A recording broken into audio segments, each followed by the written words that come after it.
Ya, kondisi Pak Ferry pada hari ini dalam keadaan baik dan sehat.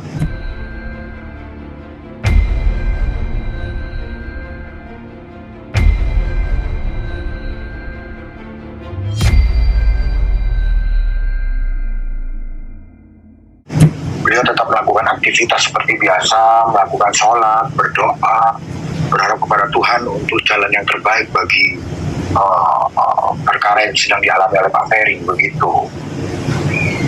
Nah, mungkin kemarin kan ada sakit nggak sih Pak Jen? Sekarang apa sakitnya kambuh lagi apa gimana gitu? Kalau sakit itu kan yang diderita Pak Ferry sudah sejak lama, itu kan riwayat penyakit. Di samping juga ada penyakit-penyakit yang lain seperti sakit asam lambung, begitu. Jadi ya walaupun sakit akan tetap dijalani, begitu loh. Karena sejak awal Pak Ferry sudah berkomitmen untuk kooperatif dan mengikuti setiap proses hukum. Di samping itu juga kami tim penasihat hukum sudah mengajukan permohonan untuk penangguhan penahanan atau setidaknya pengalihan penahanan. Ya, kami juga berharap supaya kepolisian Polda Jawa Timur menerima permohonan kami dan menangguhkan tahanannya Pak Ferry, begitu. Oke Bang Jen, mungkin saudara-saudaranya dari Pak Ferry sendiri sudah mengunjungi kan untuk bertemu dengan Pak Ferry sendiri? Keluarga dari Pak Ferry sudah menghubungi saya, mereka sedang atur waktu untuk melakukan kunjungan kepada Pak Ferry. Tentu dari pihak keluarga ingin segera mungkin untuk datang ke Surabaya untuk mengunjungi Pak Ferry dan mengetahui keadaan secara langsung ya.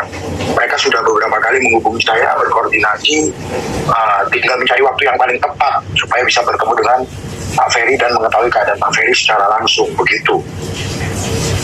Tapi kondisinya, sebenarnya sudah telepon atau bertemu Bang sama sudah menghubungi saya untuk mencari waktu yang paling tepat untuk datang ke Surabaya dan mengunjungi Pak Ferry secara langsung. Dalam minggu ini dijadwalkan, begitu. Oke, tapi mungkin dari Pak Ferry sendiri mungkin ada rasa penyesalan nggak sih Bang Jem? Kemarin kan sudah dia permintaan maaf gitu Bang Jem. Dalam sebuah hubungan rumah tangga itu kan pasti ada kesalahan. Apa salahnya sih saling memaafkan dan saling memulai untuk meminta maaf, begitu loh. Karena dalam sebuah hubungan itu kan pasti selama 10 bulan pasti ada percekcokan kan, begitu.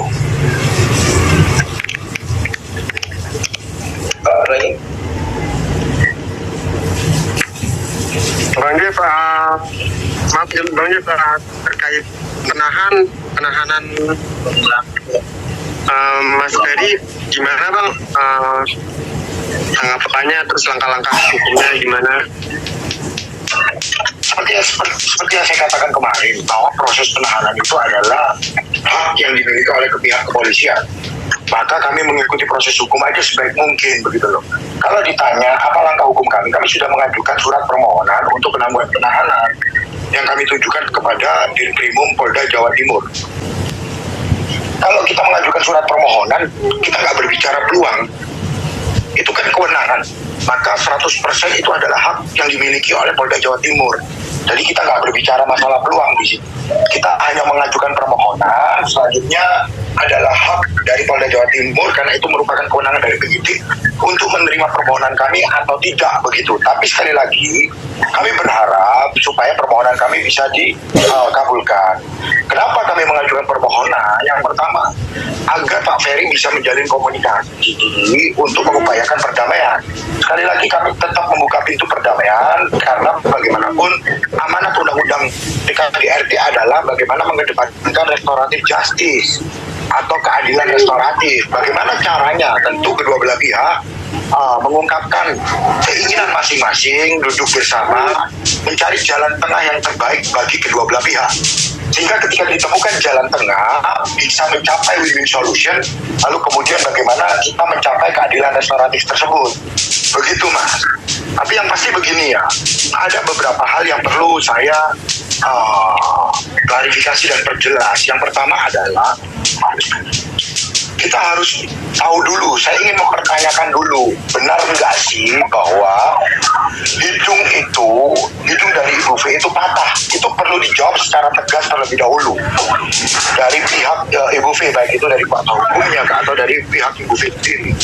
Pertanyaan saya, apakah benar hidung dari Ibu V itu mengalami patah akibat perbuatannya Pak Ferry? Itu perlu dijawab. Kenapa?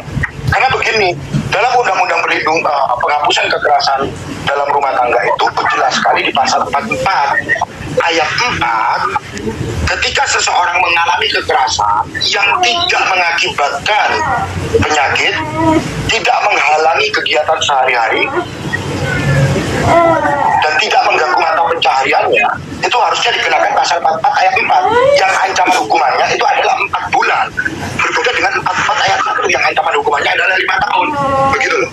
Maka kami ingin tahu dulu nih fakta yang sebenarnya. Benar nggak itu hidung patah? Nah, kalau yang kita lihat saat ini kan keadaannya baik-baik saja.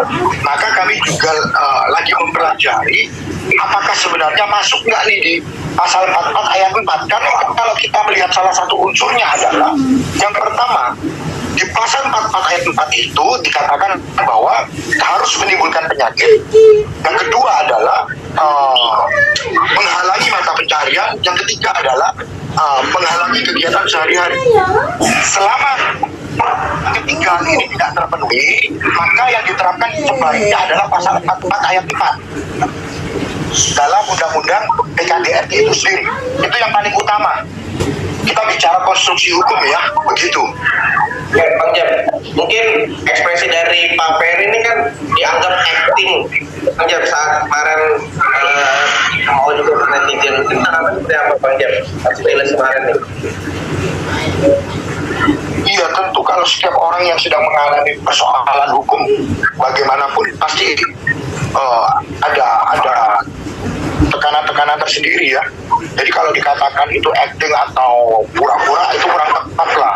Setiap orang yang mengalami proses hukum itu pasti ada tekanan-tekanan tersendiri dalam dirinya, apalagi persoalan rumah tangga. Tentu Pak Ferry juga banyak pikiran dan tekanan dalam diri. Ya. Jadi sekali lagi kalau dikatakan itu acting atau pura-pura, saya rasa itu tidak tepat dan tidak benar, begitu loh. Bang Jeff, boleh nanya dari MNC Bang. Bang, alasan kepolisian sendiri kenapa langsung menahan Mas Ferry gitu? Apakah mungkin khawatir menghilangkan barang bukti atau seperti apa nih?